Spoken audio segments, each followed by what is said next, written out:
All right, everybody, welcome back to the Dylan Gemelli podcast. I have a very special guest today. This is my man, Jay DeHaan.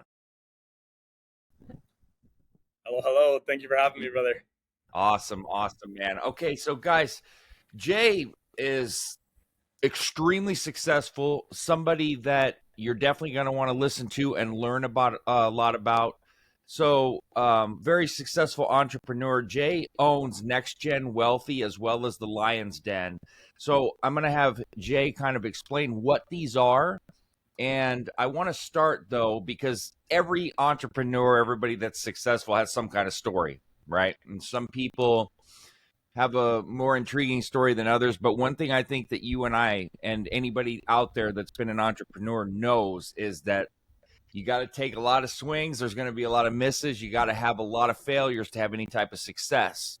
So I'm interested because we've talked and I've seen enough about you, but I want you to kind of tell people just a little bit about your backstory and then what your companies are and why you got into these types of industries. Yeah, absolutely. Being born and raised in the freezing cold Canada was maybe just a starting point. I was born to immigrant parents that came from India and England, all for a better life for their next generation.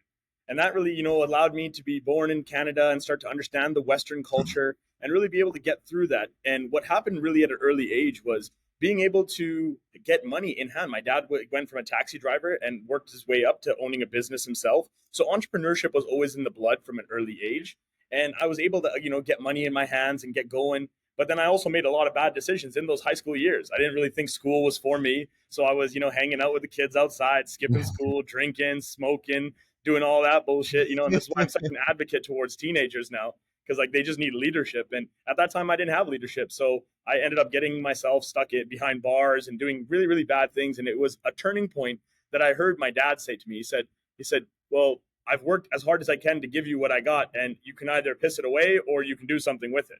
And that was the pivotal change in my head, going like, whoa, if my dad is supporting me, even though I'm doing something wrong, he believes in me, he trusts me, but he's given me the option. So what do I want to do with it? So I completely transformed my life. I started attending conferences, seminars, webinars. I found my first mentor a few years later that really helped me now get back into the game that my dad was also playing, which was real estate.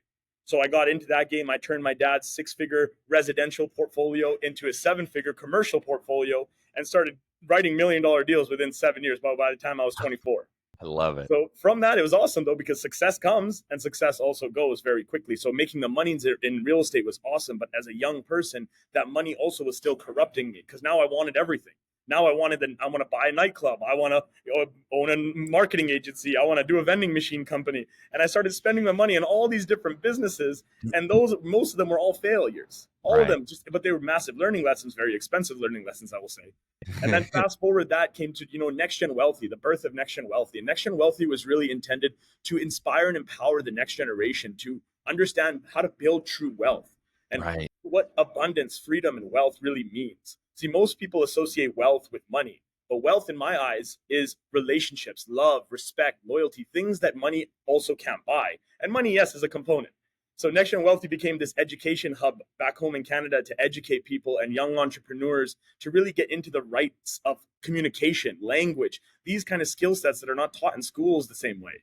And then, of course, everything's going well, running 2 offices, got my real estate side, got the education company, and then COVID hits us. And COVID hits us, and up in Canada, it was bad, but 2 offices open, we got shut down. They opened us back up. They handed us like $60,000 per business. They shut us back down for 3 months. It was so unstable, my man. Dylan, I had to make a decision. I said, I got to go somewhere that's going to support what I want to do, the vision that I have, and the help that I want to help specifically. And I didn't know it was men until I got here. Flew out in 2021 to America, and I tell y'all, God bless America. This place let me in, Florida specifically. Since then, I've been building out the Lion's Den, a men's-only mastermind that's designed for brotherhood, blessings, and breakthroughs. We've expanded our team now. I'm living the family life as a 30-year-old. I got a woman. I got a teenage kid that I adopted, a couple of years ago. I even got a dog. So I'm living that family lifestyle, and I want to empower men to bring that gentleman-like style back, but still have that lion hunger and energy.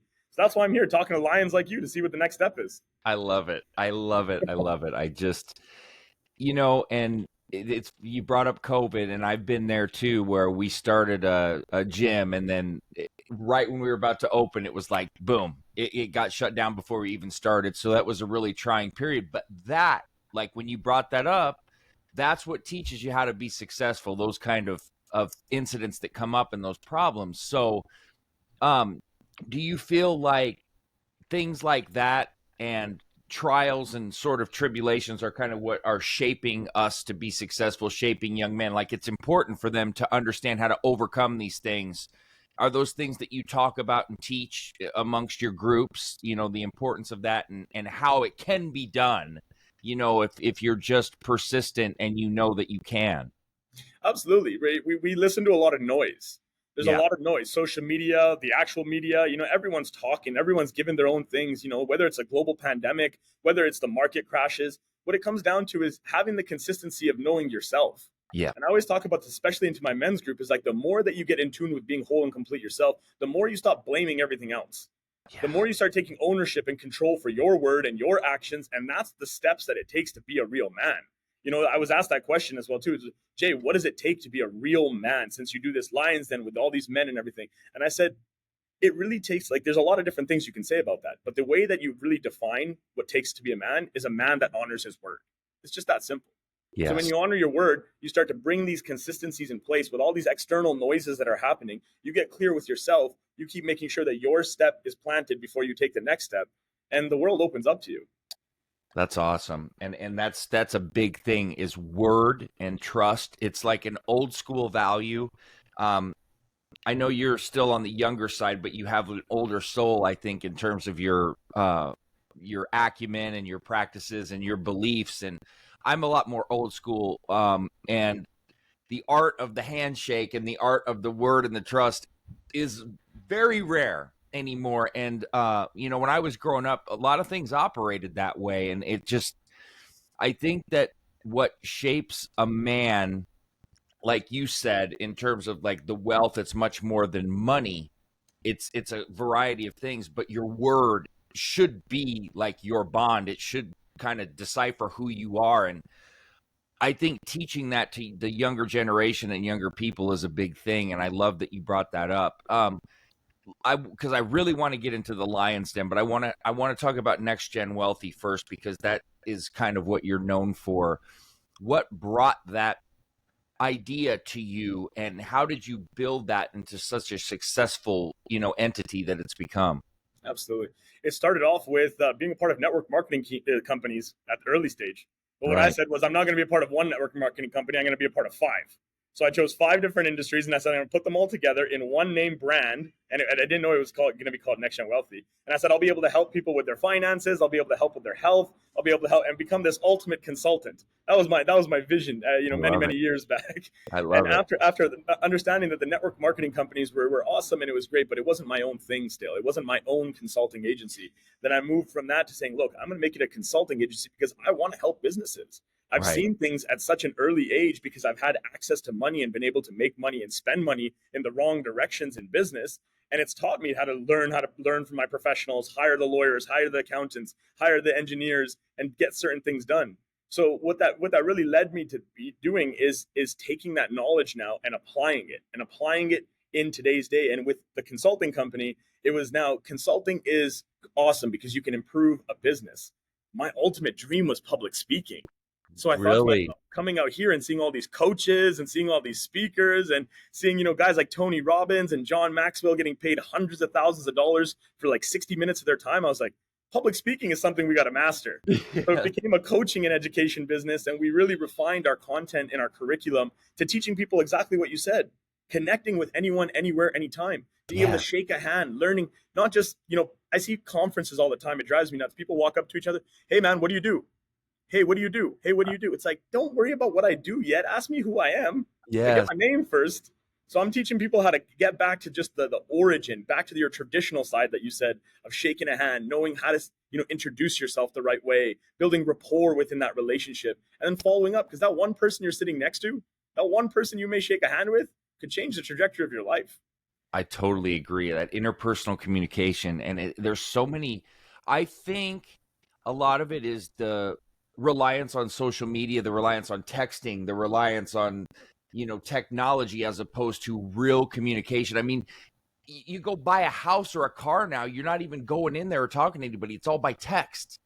Things like that. It's not personal, and personal relationships are what I believe are kind of the backbone of business and the future and success in reality. You can hide behind things for a certain amount of time, but you can't hide who you are. It eventually comes out. And I believe to be a true success that you need to show who you are, have credibility, and have some honor and dignity in what you do. And I value the things that you're saying.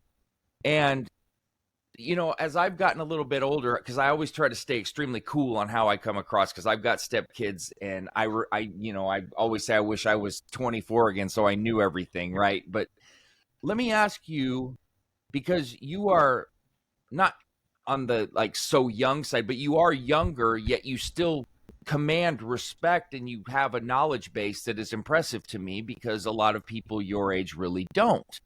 And so, do you have any stereotypes or barriers based on your age alone that you feel like you have to overcome? Or is it just because with me, and I talk to you, it's like I don't see your age. I see a guy that really knows what he's talking about and is just really dialed in. But there are people that have their own mindset on age, race, whatever it may be. But I just want to focus on your age right now. Do you have barriers to that, or do you notice that that's not really a big thing as soon as somebody talks to you?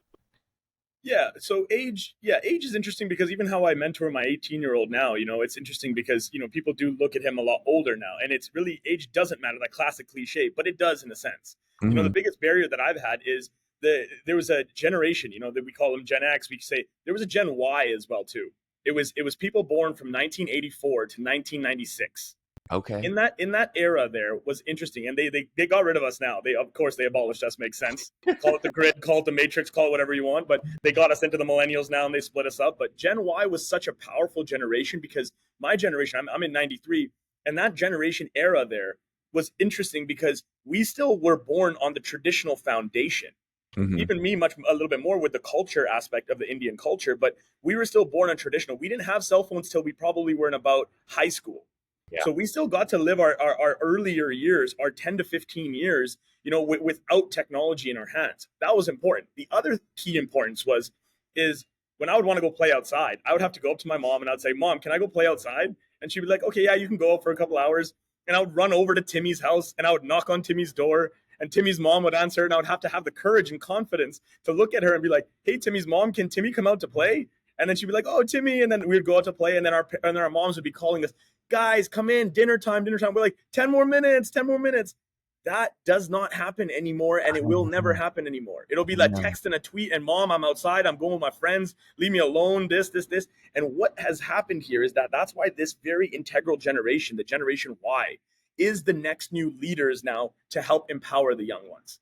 People that are in the Gen X's and the baby boomers sometimes don't always resonate well with the millennials because they're like, they don't even know how to cook a pot of rice. And it's like, they don't really need to anymore, though. They can click a button and Uber can show up. It's if they got the money and they can make it, at the end of the day, it's a different generation now. But the young ones are fast. They're quick. They want to move, but they just don't have any leadership. So I made it a pledge for a portion of our proceeds that we do to really, educate young men specifically, to help them without father figures, without real role models in their life, to give them the guidance and give them like gentleman aspects. So this era, this Generation Y, look out for us because we're coming. We're coming. And you brought that up. One of the barriers that I think is tough, and look, this is everybody, so I don't want to say this thinking like, because I struggle with this. I believe everybody does. When we want something, we want it right now. I mean, that's just life, right? Everything. But a lot of things in life you will understand as you become more seasoned is hurry up to wait, because you'll go, but then there's always this waiting period. You got to earn your stripes. You got to do this. Some things do come easier for others, but most things take time. And so I think that's important, especially with teaching younger people. Look, like I said, it's one of the things I still struggle with, and when I want something, I want it now. But as you get a little bit more involved and understand, the patience is kind of what leads more so to the success and the better decision making, right? And so Is that something that you find, because I know that you mentor a lot of younger guys, is that something that you kind of find problematic that you run into, and how do you overcome that? Because it is hard. I mean, it's hard. Well, it's the barriers. Going back to the barriers, the barrier directly is the label that you're putting on it. Right. That's another big thing, is that we're labeling everything. We're putting a label and classifying us in a box, putting ourselves there and saying, okay, now that I've labeled it, this is what I am. This is who I am. So it really comes down to you owning your story, owning who you are. It doesn't matter what age you are.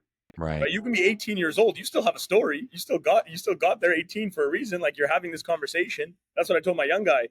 We had a gentleman on the call on our Lions Den call last night. He was in his mid 50s, and he was able to share a story. First of all, he just had come into the call for the first time. He was invited by one of the members, and he's just like, I didn't have time, but I just jumped in. He's like, 5 minutes of listening to you guys. You guys have a group of men, and you guys are getting emotional. He's like, this is non-existent. I don't understand. He shared a story of him getting raped when he was a young boy.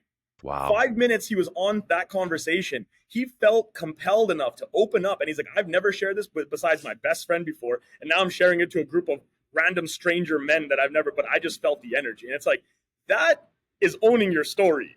Don't matter if you're 55 or you're 18 now. Once you own your story and you can feel that place, that safe haven to do that, that can unlock you on such a different level as a man, whatever age you are. Wow. That's huge. I mean, that says a lot about your group, and I certainly do want to get into that because I want to learn about what the group is and what you focus on. Well, I want to first ask you about the public speaking, okay? Because public speaking is one of those things that it's very difficult. It's like being a salesperson. You can teach a salesperson certain skill sets and things, but you either got it or you don't. You can develop, acumen and experience. Public speaking is one of those things. It's like you can develop skills and you can develop, enunciation, delivery, but more or less the main aspect is overcoming the fear and having the confidence, right? So I get up for public speaking. I thrive on public speaking and talking in front of people, but most people do not. For you, did you find initially that was difficult, or did it come easy? And if it wasn't, what did you have to do to overcome any fears or, learning curves that you had to deal with? Well, first of all, I was terrified. I was the one that would sit at the back of the room. Even if I got into the conference, when I started getting into personal development, I would never put up my hand. When they even would say like Jay or something like that, I would be the first guy. My heart would pump. The bell would ring and I would be the first one out. I couldn't even shake hands. So it was the complete opposite of where I am today. So the skill can be learned. It can be learned. Of course, there's repetition, but there's a saying with speakers is the more you speak, the more you speak. Yeah. Yep. Right. So that is just a fundamental thing of just like, the cliche statement of it's like the more you do it, the more you do it. But it was really fundamentally me understanding the difference of what communication really was. You see, when we talk about public speaking, we're scared, we're fearful, but that's coming from three gatekeepers in our brain. Richard Dolan, one of my first mentors, taught me this. These three gatekeepers, it's judgment, ego, and fear. So what our brain is designed to do is to survive. It's the only core function that we do. Right. And these three gatekeepers, anytime that we get put into an uncomfortable situation, we're going to be speaking from one of these gatekeepers. So what happened is that I started to learn, which gatekeeper am I speaking from when I'm feeling fear of speaking? Is it the judgment of others? Is it the ego within myself? Or is it the fear of the unknown? And when I was able to really understand that it was the judgment of others, that was my main one. I said, I'm scared that people are going to laugh at me or if I get something wrong. And then I started doing more studies and I started realizing, whoa, first of all, people won't even really realize that you're going to make a mistake. You're the only person that does that. So that's interesting. Sure. That's true. But then it was NLP, the NLP, neuro-linguistic programming, that really set a whole different trajectory in my head, because what NLP taught me was 55% of communication is body language. It's like being able to see me now and actually physically feel the energy without even saying a single word. 38% now is in the nonverbals. So it's in the tonality, it's in the pitch, it's in the volume, the duration in my words to create character to my voice. And only 7% is just the words. So this whole time I was freaking out about the 7%, thinking, what if I mess up the words and I don't know what to say? And there was 93% that I was leaving on the table going like, I didn't even thought of that. So that first click and aha moment was like, whoa, I got to get back to the body language. I got to get back to how my body is actually reacting. How are people like seeing me and feeling about me when I walk into a room before I even open up my mouth? And I started practicing that. And I started going to bars. And I used to start sitting at bars, and I would take my computer and sit at the bar, and I would walk in and just see how people were moving, and I would start people watching. Everyone loves people watching. And I would start having interactions with people, and I would start asking them questions, and I would talk, and I would practice and practice with thousands of people over the last years, I'll tell you, just sitting in bars. And that really started to get me my confidence throughout those years to be like, okay, now that I've built confidence, now it's being a speaker means just organization. That was the Yes. last part, was the organization. I just got to organize what I'm talking about. Then I just got to keep doing it. And here we are. I love it. That is, I love the points you brought up. One thing that I just love about what you just did right there is that you showed like the amount of research and understanding that it takes. And once you understand human action and human thought, then you can really apply that to everything that you're doing. But if you don't take that type of time to do it, it makes it quite difficult. Like with the way you broke down the percentages and everything is so factual, and anybody that's public spoke would understand exactly. You know what? A lot of times you'll find if you go ask somebody that saw a speech that went absolutely perfect, as opposed to one where somebody might have made a mistake, but their recovery was so good and so smooth, you know what resonates more? The second one, the one that made the mistake and the one that recovered smoothly, because that just shows you what kind of, ability to overcome. So those are all fabulous points. And it the percentages and the whole methodology that you broke down there, if people took the time to really study their craft, like you just said, on one small aspect of what you're doing, it goes a million miles. But most people don't want to do that. They'll just go, oh, I can't do that. I don't want to do that. I'm scared or whatever. Really good insight. I really appreciate that, man. I love hearing that. So let me ask you this. When it comes to the Lion's Den, I really want to get into this because there's a lot of shit that I feel when I was listening to you on about men in general that I want to talk to you about. I have very strong feelings on a lot of this that I thoroughly agree with you on.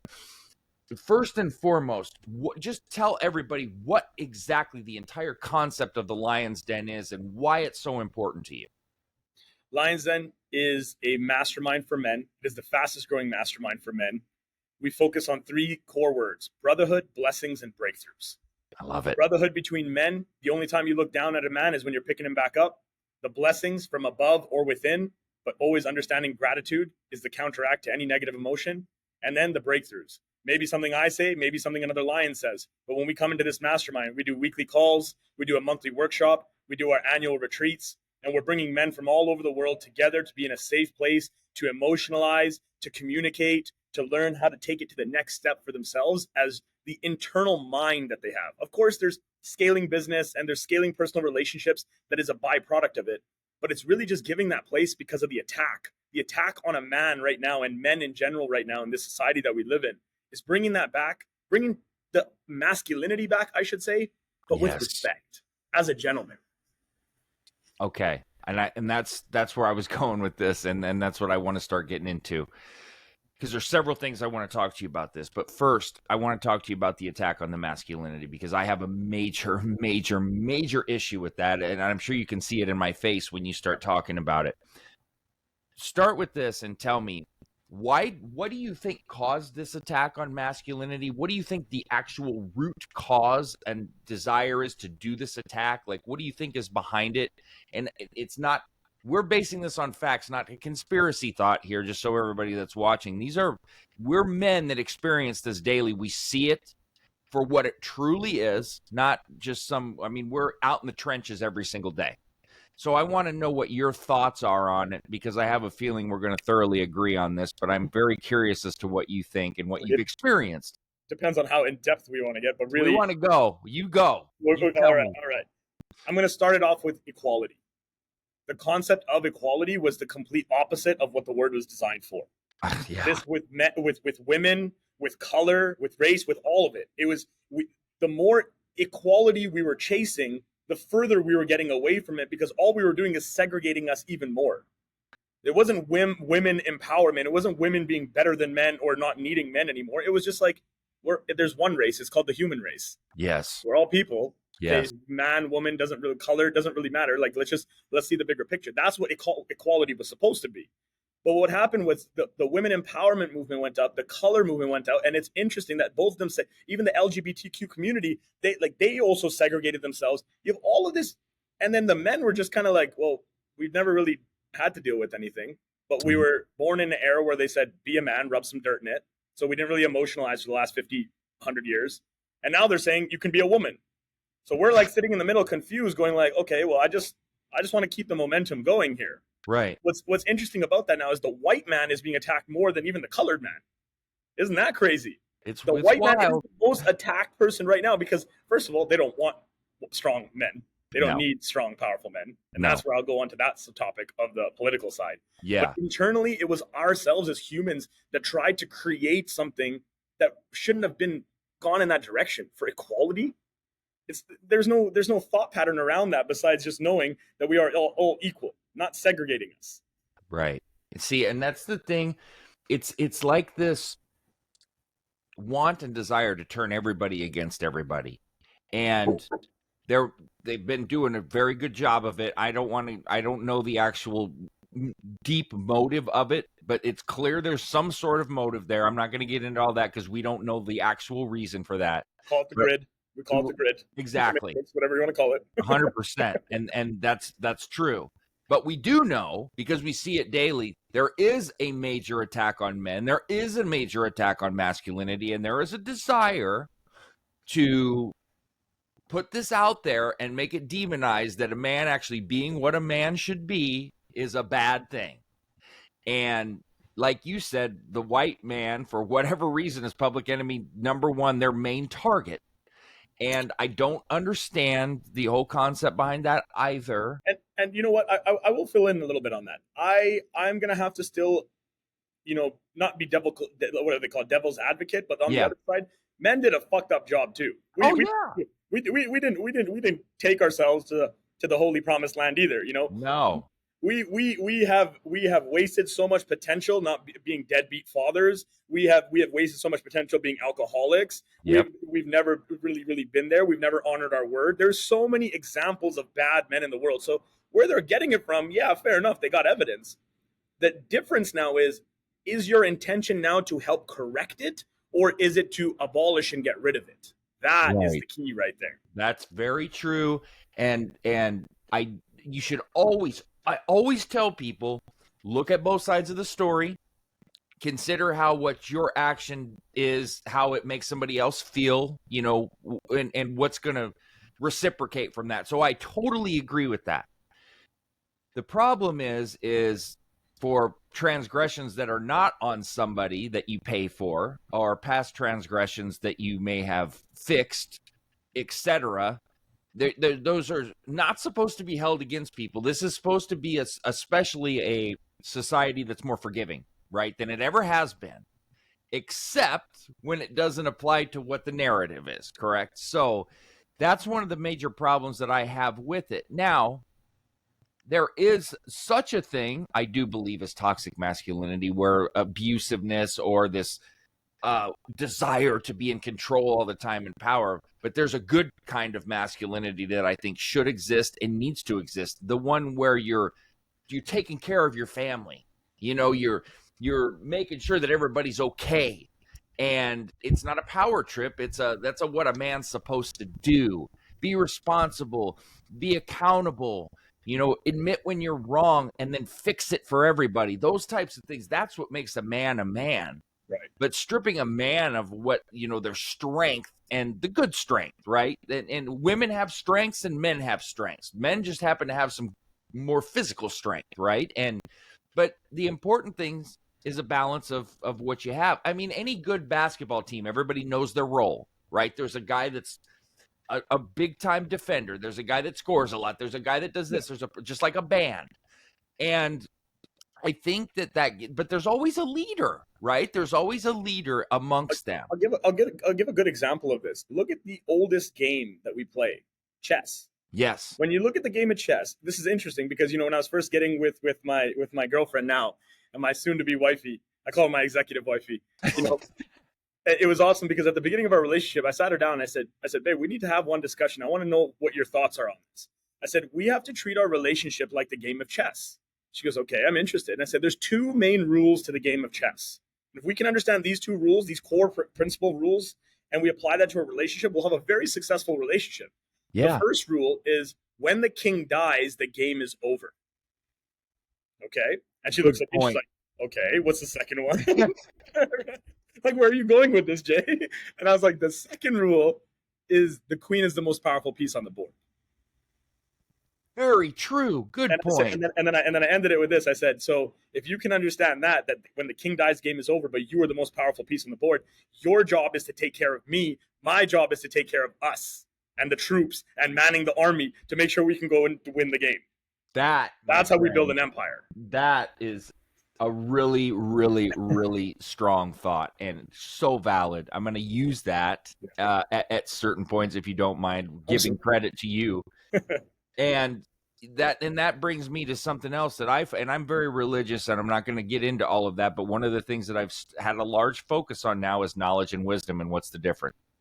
So everybody can have knowledge. That's the easy part, right? That's getting in, digging in deep, reading, learning, experiencing. But the wisdom is the most important because that's what teaches you how to properly use the knowledge, gives you the insight on how to do it, right? And you just gave wisdom on top of the knowledge that we already know. And so that's what I wanted to point out there, because wisdom is, to me, the driving force behind the success. Yeah. Because like I said, anybody can go read a study, read a book, do this, do that, and get the knowledge. But if you don't know how to use it properly, and what you just did right there was drop the knowledge with the wisdom. So I really appreciate that. Let me ask you this. Because I also love teaching younger generations and people, and one of the things that I think you and I will both agree on is how you deliver it. We could take three different people deliver the same idea and the same concept, but it's the delivery of how you're presenting it, right? So do you find, because it's important to be relatable, just like in anything, right? And how you do. So what is your kind of delivery method when it comes especially to dealing with younger guys, and then just men in general? Because men and women, it's different how you talk to them and how you deliver things to them and teach them. What's your methodology that seems to work for you? Well, the first thing is for getting through, especially just to the younger. Let's just address the younger generation. Is you got to be with them. You got to be in their game. You can't make it your game. Like, they're already so independent at such a young age where you got to go into their field. You got to go into their stadium every single time. Right. That's the first thing. That's just the key. Once you go into their stadium and you say, okay, now let me take a look around. Let me actually see where everything is at. That's when you can start to now actually work within that. I tell parents a lot as well too when they come to me. They're like, "Well, I got some teens at home. How do I get in touch with them better?" I'm like, first of all, stop making it your plan. Make it the kids' plan. Right? Let them actually have a say and an understanding versus I'm the parent. We do that instinctively sometimes without even knowing. But when it comes to even just teaching the generation, it's leveraging things like social media. Social media has been really powerful because they're so tech savvy. So we gotta stay ahead of the curve with them. We got to get into the new platforms. I gotta be able to be relatable and talk to them about certain things that are happening in their worlds at that age, for them to say, okay, he knows what we're talking about. He's kind of in our game. And whether it's being like young and cool again, it's taking that time, like you said earlier, to research, to spend the time to do the diligence and understand what trends are happening. Why are they on TikTok? What is it about TikTok that they like so much? And then being able to leverage those conversations on their interests, and then embedding the actual solutions and the ways. Like, for an example, with Gus, I drink alcohol, right? But he doesn't. And I've told him, I was like, I'm telling you now, it's not going to ever solve anything. It's never going to help you. It's never going to do anything. It's never going to get your body to the way it is. I'm not saying you don't have to do it. If you choose to do it, you can do it. That's up to you. You have friends that want to do it, and kids will be kids. But the example, the way that I shared it was, I put him into a scene first before even sharing that with him. I took him out with me one day, and I met him with a couple friends, and a couple of my friends were there, and they're drinking, and And he just looked at the environment. I was like, is that an environment that you would want to be a part of? Like, Right. let me just ask you. If you do, then fair enough. And he's like, no, I don't. And I was like, okay, so then you're like, you see how he's already making his own decisions on it without me even saying don't drink. Then Yes. giving him the flexibility, say, if you want to, you can. I'll even support you. I'll be here with you. I'll give Right. you that opportunity. And now he's just in his mind. He's like, yo, why would I ever do that? That's never going to solve me. It's never going to help anything for And me. So that's him making that own decision now made him solidify it in his own mind versus, oh, my mentor just told me that. He just told me it's bad because it's bad. I And love even though I'm not an example of it, like I tell him too, I'm like, I'm not an example. I'm not leading by example in this case. And I want to acknowledge and own that fact. Because on the weekends, I like to still go out with my buddies. I like to have a nice drink. That's the conditioning and the habits that I've created myself. But if I went back to 17 and I was 17, 18 years old, and I could have this mind again, I would stay away from all of this I love completely. it. I love that. And that's the key. That's one of the things that I do so well with my stepkids is that I'm not a dictator. You cannot be a dictator and be forceful. You have to make it clear, but there's a good way to make it clear. And what you just said, kind of saying, okay, all right, check this out and see if this is really what you think that it is. And how does it make you feel? And do you really want to do this? And what I always tell people is, look, I use the same line, and I'm just going to say it as and this is not to my kids, but just to people. I'm not your fucking dad. I'm gonna tell you exactly how it is because I've lived it and I've been there. And then you do whatever you want with it. You know what I mean? Because I'm not going to lose sleep over it. I'm not going to wake up in the morning and worry about it. I'm gonna wake up with a clear mind, knowing I told you what was right and what was wrong. And then everything in life is a choice. We have free will, Yeah. right? And so you have to really sit. One of the things that is hard to drive home that I wanted to ask you about that I find is long-term thinking. It's very difficult when you're young to think long-term. So I teach a lot of fitness aspects, I cover a lot of steroids, PEDs, and essentially I give the information, but my core there is to try to get people to not do it. But if they are going to do it, I'm teaching them how to be safe. So one of the things that I run into is a lot of young guys, they think you got to use steroids to get your, a certain physique and your body. And one of the barriers I run into is, look, I'm going to explain to you about the inability to possibly have kids later on, and the things that you're going to endure. Oh, I don't want to have kids. It's like, dude, you don't know that. Trust me, because I've run into that countless times. Yeah. And so what do you find in terms of the long-term thinking with your younger guys? Is that something you run into that you talk about, that you find important? Because instant gratification is great, but instant gratification can really ruin you in the longer term. Absolutely. It's like, when I sit down with women specifically and they ask me, Jay, like, what do you do? And we talk about the lion's den and everything like that. And they're like, oh, wow. Like, my husband would really enjoy that. Like, he would really like to be, he would do that. Like, and they get so excited because they know that men need this type of support right now. Right. Then they're like, oh my God, like, I'm so excited to go home. And I'm like, whoa, whoa, whoa, whoa. Just be careful there for a second, because you're excited as a woman. You're going to go home and you're going to say, oh my God, hubby, I met this guy at the bar. His name was Jay. He's so cool. And he does this men's only mastermind and you need to be a part of it. And he's going to look at you and be like, no, not happening. Because ego comes in very quickly for men. So it's like, first of all, you met some guy. Who is this guy? Second of all, like, what do you mean he runs some men's? It's very hard to even condition the mind because the ego's there. Instead, I tell them and I guide them. I say, go home and say, like, I ended up running into this guy. You should check out his profile. Yeah. If you want me to get connected, like, I think you guys could be a cool connection. Just check it out. Give him his own space to go do that. Don't tell him that's what he should do because you're coming in. Same thing for instruction.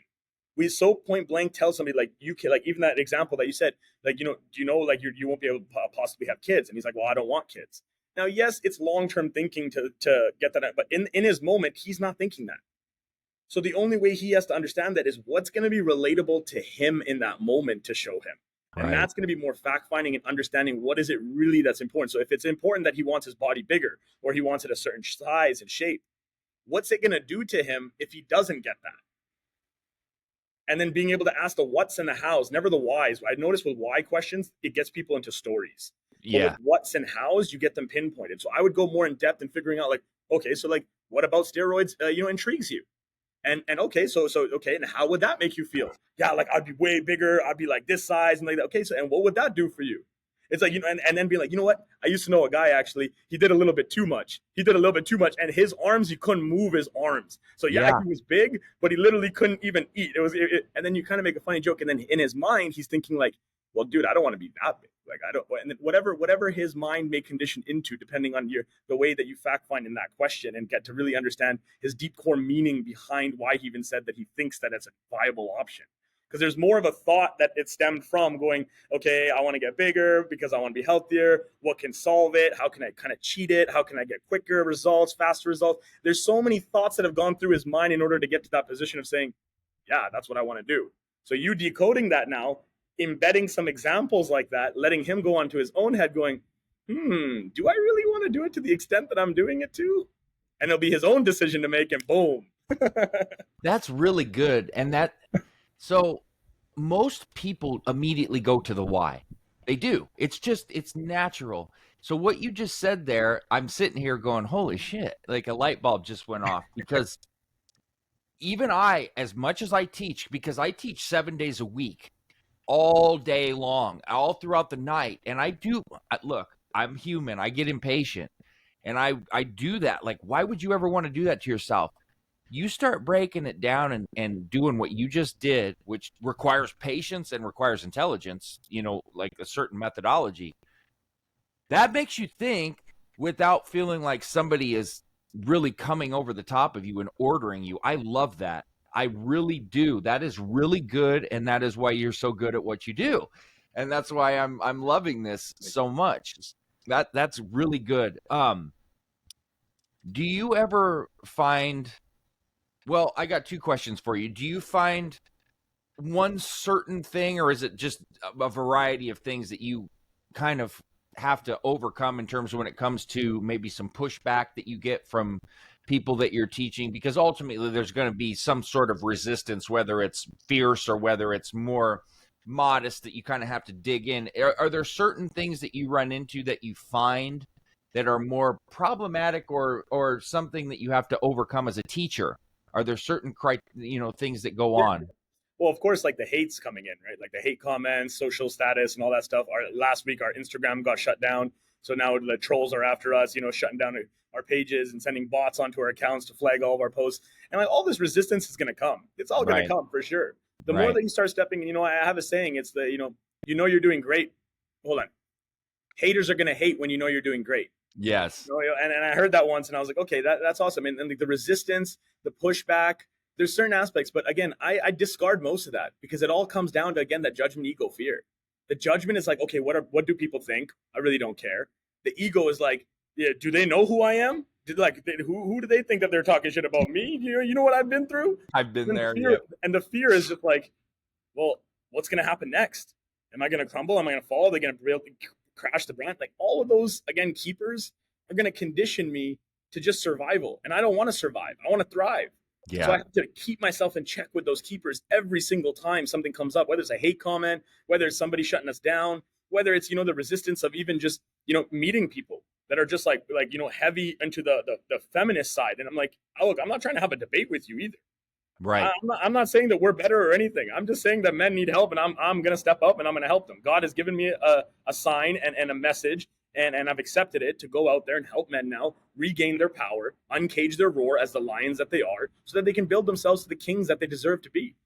I love that. Absolutely love that. And that's the thing too. And finding your purpose and your why is difficult, and it's hard. Sometimes we don't figure it out. Shit. Sometimes I wonder if I even know what the hell I'm doing now at this point, and sometimes okay, so I keep referencing sports because I played college basketball. You could be a stellar player, and you're going to go out, and one day you just don't have it. You just don't have it. It doesn't matter how many. Michael Jordan had those days, and some days you're going to go out, and or that particular day you're just not going to have it. Whether it's you just don't feel like it, you're not into what you're doing. I mean, even this morning, I was so pumped for our podcast, and I woke up and I was like, oh my gosh, I don't know if I overslept or what. I feel like shit. But then when it came down to it, I was like, okay, I'm ready. Like, let's roll. Like, I read my Bible in the morning and it kind of gets me going. But there are barriers really daily that you have to overcome.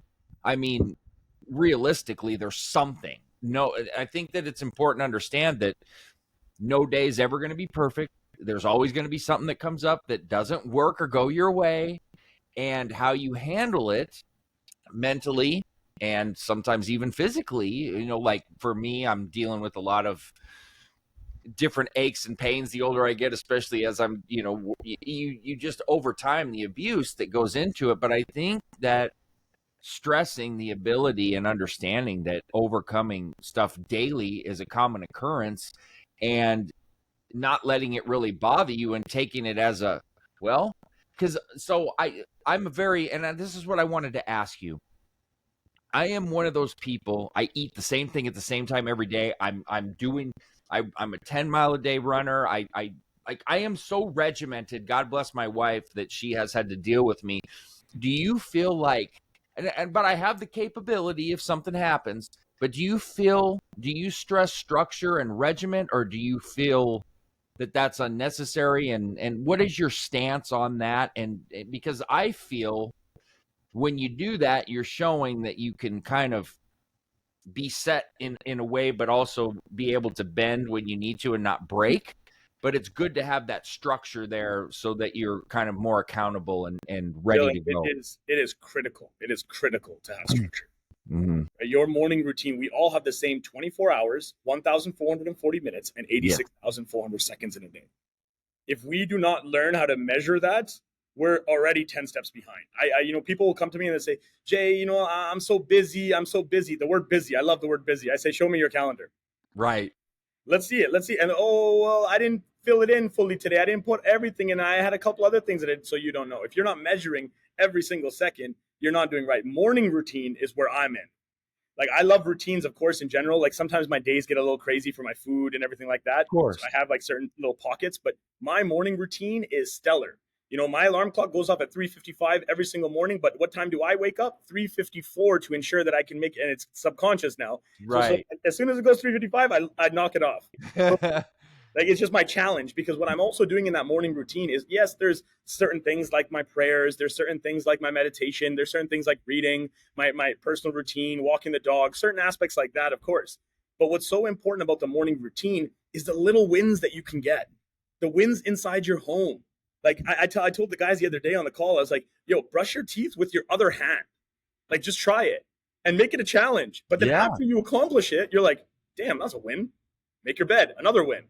Let me, get my girl some coffee, another win. Get these little wins in the morning to start building dopamine and pushing dopamine into your head right away from things that you're going to do anyways. But as a sports guy, you'll understand this. Create like that, your own self competition. Like, I got to beat myself. I got to get that next point. If I get that next point, it gets me next to the next one, to the next one, to the next one. Let's see how many points I can get today. And some of those days are going to suck. I'm telling you, some of those days, like you said, are going to suck. You're going to wake up, you're going to feel like shit. It's something that happened. Maybe not that happened. Just something that's in your mind that's holding you back, stress, anxiety, emotions. But the best cure to all of that as well is understanding the 3 levels of thought. Now, I want to just quickly break this down with you. Yeah, please. The 3 levels of thought: level 1, level 2, level 3. So if I'm going to use an emotion like anger for a quick second, it'll make it easy. In language patterns, we would say in level 1, you sound like, I am angry. In level 2, it would sound like, I'm having a thought that I am angry. And then level 3 would sound like, I believe I'm having a thought that I'm angry. So what's interesting about this is, now I'll give you an example. Imagine you're driving down the freeway. You're driving down the freeway, some guy flies past you, cuts you off, and you almost sway off the road, and he just goes. You're pissed. You're like, yo, oh my God, I almost crashed. Oh my God. You're in level 1. Level 1 is you in driver's seat. You're pissed. You're swearing, you're blaring, you're doing that. Level 2 version of you is the version of you in the passenger seat. That version of you in the passenger seat's like, whoa. What are we going to do? We are safe. Do we want to call the cops? Do you want to go crash into him? Like, what's our next logical game plan here? Every day we spend our time going between those two, level 1 and level 2. Basically, the devil and the angel on your shoulders. Yeah. That's the way to say it. Level 3 is the key, because level 3 is the version of you sitting in the back seat now. In the back seat with your arms up, looking like, look at Tweedledee trying to explain to Tweedledum that we're angry right now. So in the mornings, you're having that morning, you're like, it's the day from hell, man. First of all, you open up your week like that. Your whole week's going to be like that. You open up your Right. day like that. You have a tough morning, you're going to have a good day. You have a good morning, you're going to have a tough day. Always remember that, right? So when you're in this momentum and you wake up and you're like, just get yourself back in check. Which level am I thinking from? Another one outside of even just a judgment, ego, fear. Let's go in depth now. Am I in level 1 thinking that, oh, I just feel like shit right now? Level 2 is like, come on, buddy. You got to get up, man. You got to push it forward. But the third version is like, do you know what my goals and dreams are? You two sound like this doesn't even make sense right now. And it's just going to get you to just jolt up and move. That is really good. I love that. And I think a lot of people get stuck at that level 1, honestly, a lot. I mean, it's very easy to, because that's normally your first instinct, unless you train yourself to do what you just said. And I think that a lot of people, what I find, and I've overcome this through situations I've been in that I talked about you before, is that you don't even want to try for the other ones because you're impatient, or you just think you can't until you actually try. So one of the things that I struggle with is because I'm so regimented, it's like if I need to make a change in my diet, it's like, oh, I don't know if I can do this. And it's like, what are you talking about? It's just a meal change. Like, in terms of me substituting something into my diet, because that's something that I struggle. That's just a personal struggle. And then once you do it, it's like, what the fuck? Like, that was not a big deal. It's just not a big deal. It's overcoming that kind of grasp that you have on a certain concept in your life and going, what's the big deal? Because you do it all throughout the day and don't even realize it in different circumstances and aspects. You say one day you got an appointment, like I got a chiropractor appointment on Monday, but I don't any other day of the week. Well, okay, I did something different. But you just got to do it and try it, right? And see, sometimes it's great and it works, and sometimes it sucks and you don't want to do it. But there's no way to find out if you don't try it. Yeah. And so your description on the ways of thinking, it's like, okay, why don't I just sit down and try this a little bit? One of the things that I pray for a lot is patience, and because I struggle with it. And I have learned by just doing that and then taking a deep breath, because I'm just so quick, because I'm always moving, right? Like you are.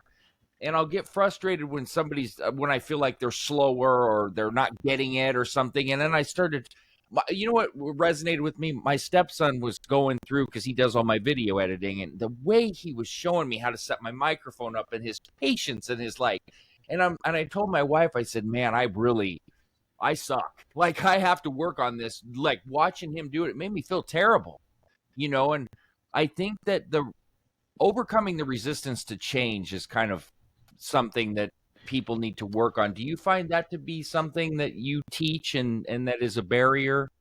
Absolutely. And I'm actually I'm gonna correct it right here with you. You ready for it? Yeah. The example that you used about the meal change. Here's the secret sauce. Language matters. All you need to do is change one word in everything that you just said, and everything will solve itself. You ready for it? Yeah. Change the word struggle to challenge. Aha. Watch the results now. Watch the results of anything you do now. To even today, test yourself. You said, I struggle with patience. I struggle with change.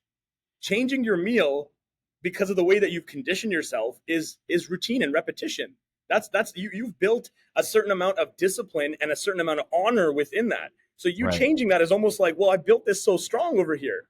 Why would I want to change this when I built it so strong? Because you're still viewing it as a struggle. Right. You're not viewing it as a challenge to get to the next step now. That makes sense, because especially somebody like me, if you give me a challenge, I want to beat it. Of course, right? You're athletic. You're gonna dominate it. Right. So what you just said there is building some mental acuity to say, okay, you want to test me? All right, let's do it. Let's see. I'll win. I love that. That's good. I'm going to use that too, because I need it. And the other word, because again, I'm a linguistics coach myself. The word try. This is where men mostly mess up, is because we use the word try too much.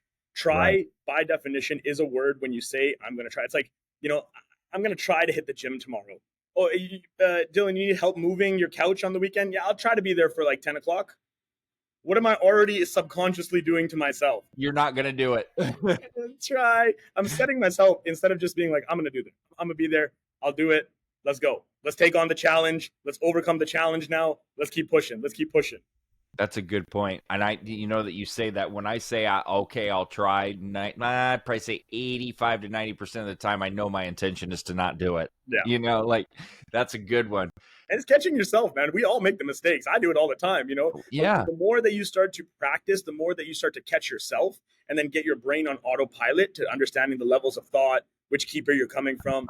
It almost becomes on autopilot and it's instinctive then. So now you're just overall making better decisions, knowing how to challenge your own mind. You know, it's you versus you. I always tell my guys, I'm like, it's you getting into that boxing ring and you're getting in and the opponent that you're going to fight, that's the greatest version of you. That is the ultimate best version of you. And now you've got to try to just survive. And this is the try part. Try to survive 12 rounds. So what we do is we try. We're like, oh, I'm going to get hit. I'm going to get hit. But instead it's like, you know what? I'm going to do it. I'm here. I made it. And I know I'm going to get beat. I'm going to take ownership of that. That version of me is going to beat me right now. Right. But every time I get beat, I'm going to keep getting up. And I'm going to get through these 12 rounds and I'm going to get that and I'm going to wait for that one shot. When I get that one shot and that one shot will come and you hit that one shot, you become that greatest version of yourself. I love that. And that's a key here, I think, too, is that battle with oneself. And one of the things that this is one of the things I get with the gym. And I want to know if you get this because I know you got to go, but I want to ask you one more thing.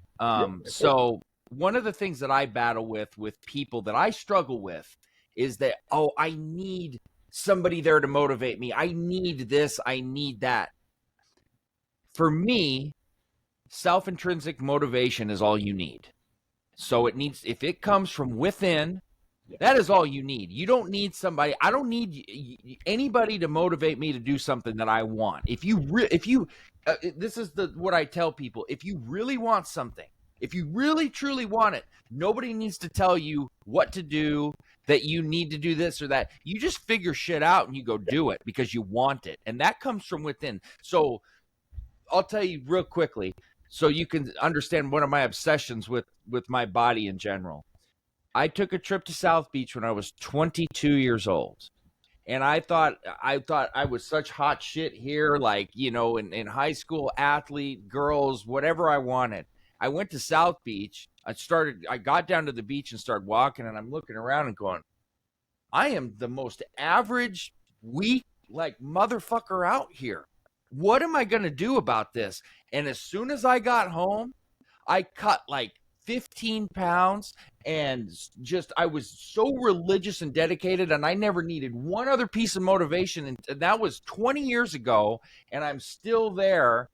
And now it's different because it's more so for me. I don't give a shit what anybody thinks. But at the time, I thought, man, you are not even close to what you think. I didn't need one person to motivate me. I didn't need one person to tell me. And now that applies to everything I do. I mean, nobody needs to tell me anything, but it needs to come from within. If you are reliant on somebody else to give you all of that motivation, something's wrong, in my view. How do you feel about that? Yeah, I think motivation really is crap. You know, I heard David Goggins said that once. He's like, motivation is crap. It's being determined. Yes. Determined is exactly what you just said.